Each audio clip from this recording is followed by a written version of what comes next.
Bismillahirrohmanirrohim. Alhamdulillahi robbil alamin. Alloh taologa hamd sanolar, hamda payg'ambarimiz sollallohu alayhi vasallamga salovatu salomlar bo'lsin. Assalomu alaykum va rahmatullohi va barakatuh.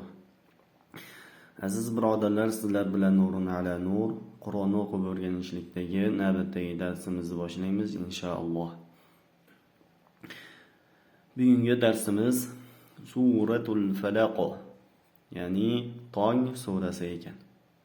Falaq kalimasi tong degan ma'noni anglatadi. Oldingi darsimizda o'tdik Nas surasini. Bu suralar Payg'ambarimiz sollallohu alayhi vasallamga Makka mushriklari tomonidan sehr qilingan vaqtida tushganini hamda bu suralarni o'qiganda Payg'ambarimiz sollallohu alayhi vasallam shifo topib ketganliklarini o'tdik inshaalloh. Hop, hozir bu surani tafsiri bilan yana bir o'rganib chiqamiz. A'udhu billahi minash shaytonir rojim. Qulgan shaytonning yomonligidan, toshbo'ron qilingan shaytonning yomonligidan panoh so'rayman. Bismillahirrohmanirrohim. Mehribon va rahmli Allohning nomi bilan boshlayman. Qul a'udhu bi robbil falaq. Qul, ayting ey Muhammad debdi. Tongning yomonligidan panoh so'rayman debdi. Ya'ni tong otar paytida shayton va jinlarning kuchi ko'paygan payti bo'ladi degan. Min sharri ma xalaq.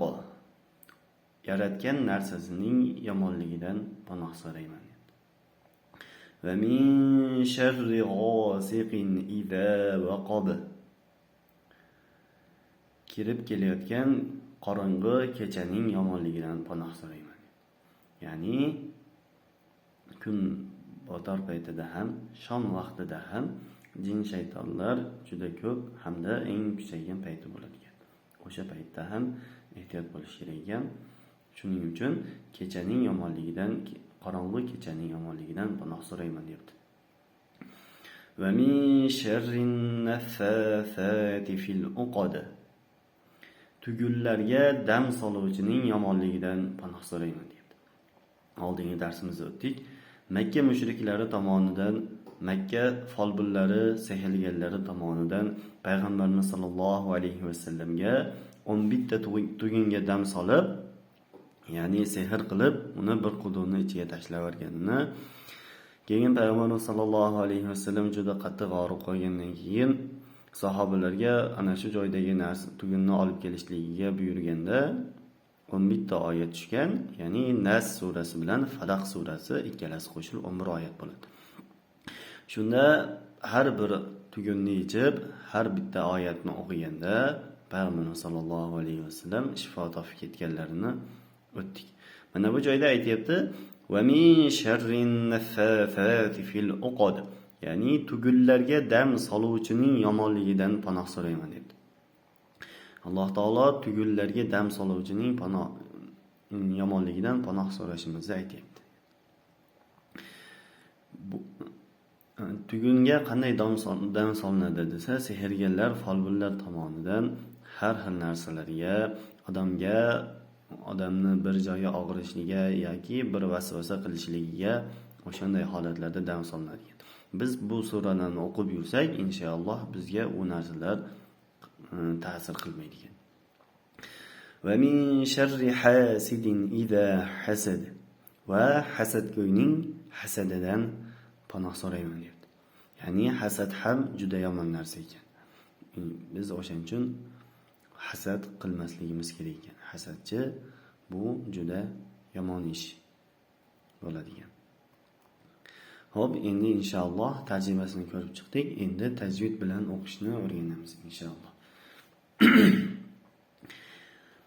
Bismillahirrohmanirrohim. بسم الله الرحمن الرحيم قل أعوذ برب الفلق فلق قل أعوذ برب الفلق mana bu joyda qo harfini o'tganmiz. Qalqala qilinadigan harflar qatoriga kiradi qo harfi. Shuning uchun falaq falaq q harfini qalqala qilishimiz kerak bo'ladigan. Min sharri ma khalaq min sharri ma khalaq Uni harfini sh harfini ichiga berkito'roq o'qiymiz hamda ra harfi kasra kelganda ichiga ro o'qiladi. Min sharri ma khalaq va min sharri ghasiqin idza waqab idza waqab bu harfi ham qalqala qilinadigan harflar qatoriga kiradi. ومن شر غاسق إذا وقب ومن شر النفاثات في العقد ومن شر النفاثات في العقد mana bu joyda chuchuk f harfi kelyapti. Shu harfni s qilib o'qimasligimiz kerak. Bu chuchuk f harfi, ya'ni til tishlardan o'qiladi. Shu harfga e'tibor berib qo'ying. Eng ko'p adashiladigan joy shu yer bo'ladi. Va min sharrin naffathati fil uqad va min sharri hasidin idha hasad ومن شر حاسد إذا حسد بسم الله الرحمن الرحيم قل أعوذ برب الفلق من شر ما خلق ومن شر غاسق إذا وقب ومن شر النفاثات في العقد ومن شر حاسد إذا حسد. Hop, inshaalloh bugungi darsimiz shu. Sizlar bilan Nurun ala Nur kanalimizga yangi bo'lsangiz obuna bo'lib qo'ying hamda videoni tarqalishligi uchun bitta like bosib hissangizni qo'shib ketishni unutmang.